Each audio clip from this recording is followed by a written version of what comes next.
How to have a calming, comforting conversation in these challenging times.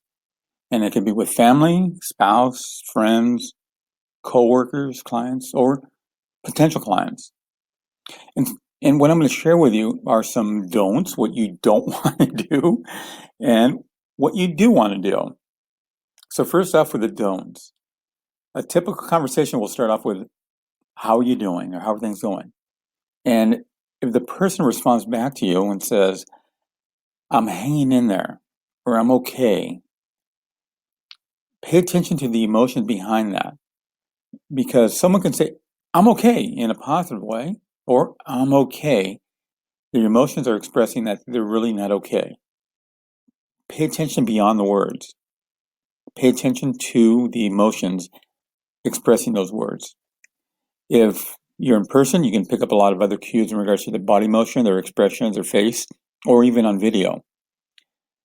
And so, first off, listen and pay attention. They may be direct. They may say, well, I'm concerned about this, or this worries me, or I'm really frightened about this. They're being direct. So you know, okay, this person is under stress. So I need to guide them out of that. So first off is pay attention to how they respond and their emotional state at that moment. So what you don't want to do is, one, don't try to push it away. Don't try to say everything's going to be fine, just stay at home. You want to acknowledge their concerns and fears, because that'll give them a sense of caring. I'll talk more about that. So what I'm suggesting is, don't try to push it away and say, no, you're going to be fine. And the second thing you don't want to do is, you don't want to feed into that negative conversation. Commiserate with them by saying, oh, I know what you mean. I have a family member or friend that's going through these problems or challenges, or this is what's happening with me. And you're just building on that negative conversation. So stay away from that. What you want to do is two steps. One, acknowledge their concerns and then jump into a positive conversation. And if someone says, for example, I'm hanging in there. So at that point, you acknowledge their fears, their concerns, and simply say, yes, there's a lot going on. What you don't want to do is just ignore it or tell them everything's going to be fine.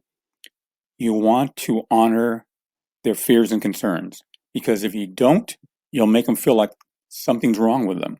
So simply honor their fears, their concerns. However, don't stay there. Quickly move off and on to asking them some questions, specific questions that will have them thinking about what's working in the world, in their life. What are they doing? What are some of the things that they've already accomplished? So they build up their self-esteem, they feel good about what they're doing, and you shift the focus from the fears, the concerns into solutions and what's working, what they can do. So it'd be questions like, so what are you doing that's working for you? What are you doing that's getting you through this? When you ask that question, the person has to think about what they're doing that's working, that's positive. And that reinforces that they're doing something well. So they're feeling good about themselves. And they're shifting away from just thinking about all the negative. They're thinking, well, there's some things that I'm doing that are working. So asking those questions will start to shift them away and make them feel good about their decisions and things that are doing that are working, that make them recall what makes them feel good and what's helping them. And they may say, I'm walking the dog, or I'm spending more time with the kids, or I'm exercising, or I'm turning the news off, not watching it. And just simply acknowledge it. That's great. Acknowledge that what they're doing is good, as long as it's a good thing that they're doing. And if they say, well, I don't know what to do, what you don't want to do, here's another don't, you don't want to tell them what to do. You don't want to say, well, why don't you go exercise, or why don't you just turn the news off? What you actually want to do is make it their idea. And the way you make it their idea is you ask them a question for them to come up with the answer. And the question would be something like, so what do you think you can do that will help you? And let them say, well, maybe walking the dog or turning the news off, whatever it is. You say, okay, that's great. Just back to acknowledging their idea is a good idea. And that makes them feel good about them making decisions. So the quality of the questions you ask, as you start to discover in this conversation I've just had with you, the quality of the questions you ask will impact and influence the quality of the conversation. So ask questions that will guide them into a positive state of mind, frame of mind, and make them feel good about what they're doing, what's going on. The other key element to have a comforting, calming conversation is you. You have to be in that state of being calm, centered. So breathe, relax, be prepared to possibly have a challenging conversation where somebody is under stress or anxiety. So you need to be in that state. So what can you do? Back to the questions to get into that state.